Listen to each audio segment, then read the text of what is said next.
So in the Thursday morning teachings on Shantidevas engaging in a bodhisattva's deeds, Venerable Children has been encouraging us to anthropomorphize the afflictions, so that we don't overly identify ourselves with them and then beat ourselves up, and to also help us to identify the afflictions in our own experience with some creativity and humor.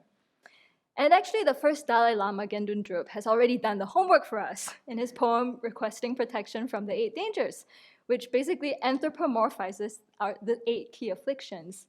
And that's very much what I've been focusing my practice on in this Green Katara retreat.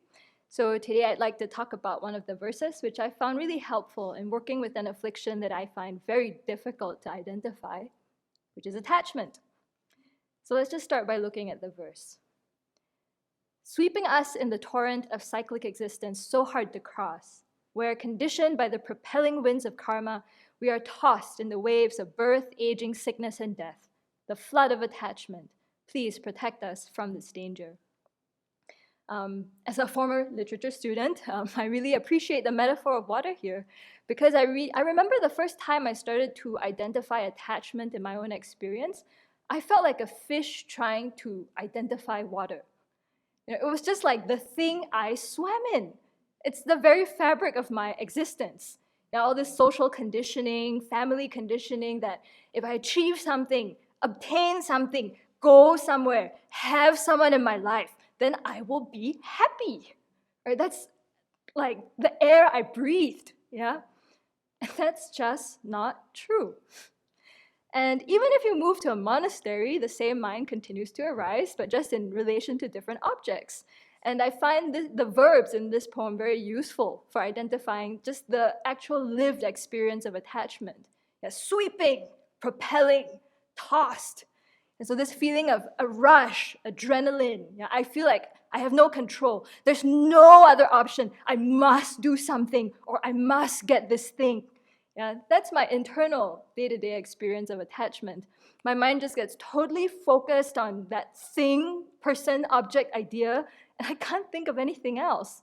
I must have this. I must accomplish this. You must listen to me. And some time ago, I read an article online on masturbatory thinking.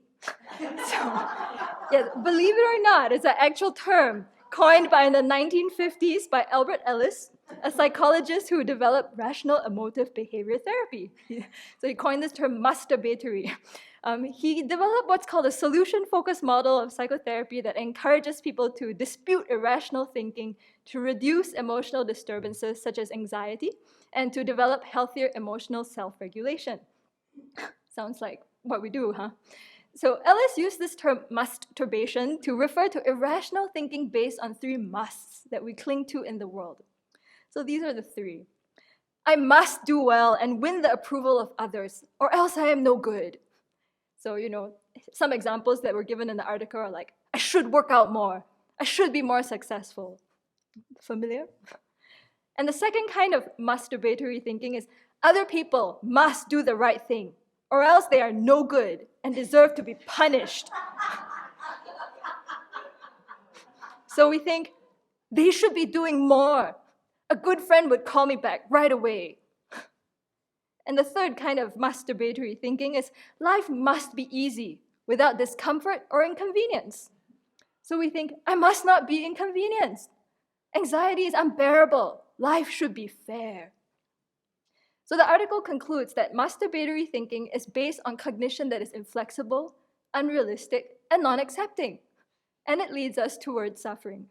There's a whole plethora of bad puns in these psychological articles, including "don't rub yourself the wrong way" by masturbatory thinking. But I guess it brings some humor into the situation when we recognize these inflexible frames of mind.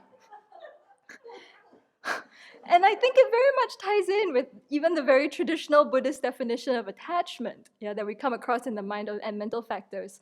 Kachin Yeshe Gelsen tells us, this is a mental factor that perceives a contaminated thing to be attractive by way of its own entity and thereupon seeks it.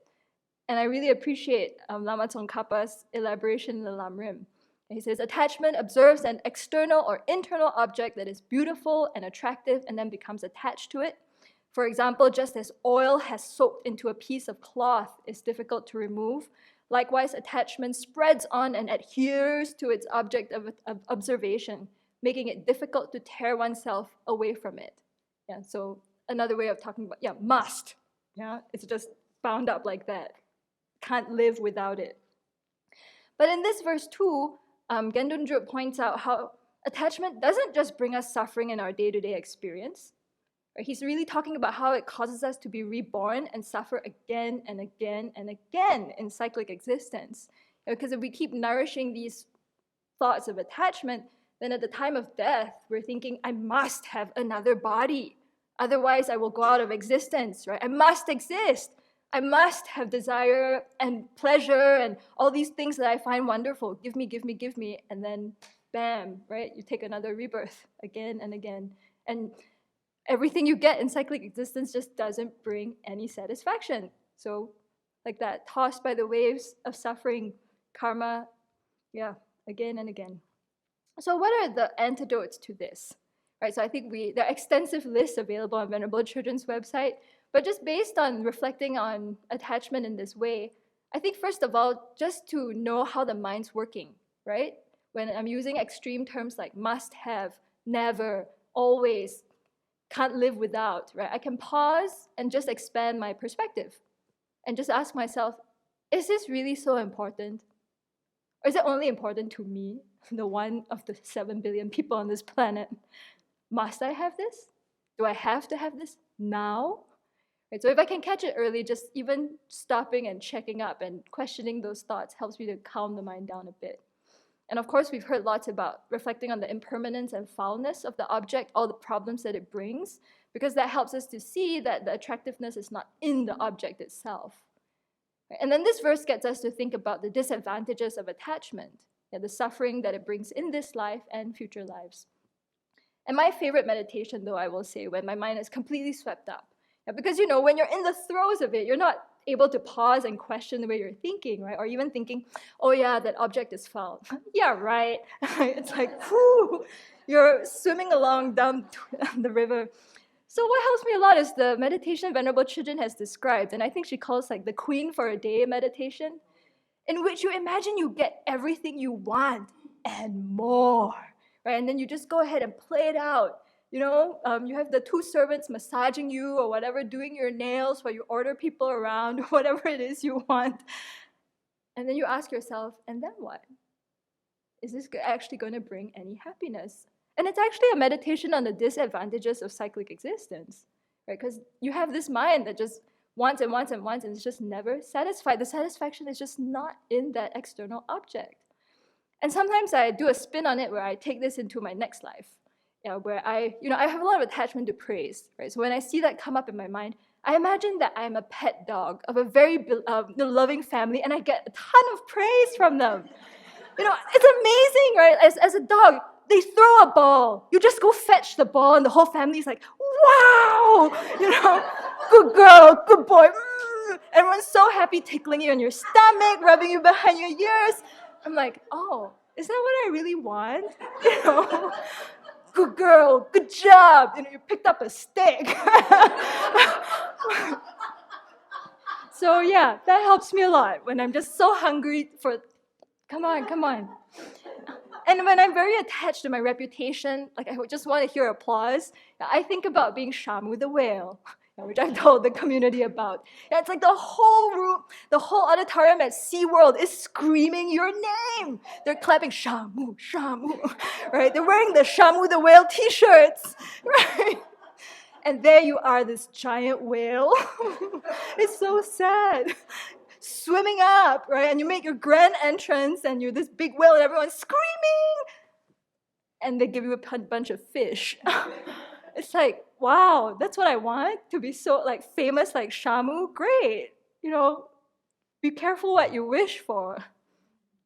And when I think about beings in other realms, right, who clearly have taken those bodies or are in those situations because of the force of attachment, that really helps me to generate compassion for my mind, for myself, for others, because we're all just swept up in this way, and we can't even see these long-ranging effects that happen life after life.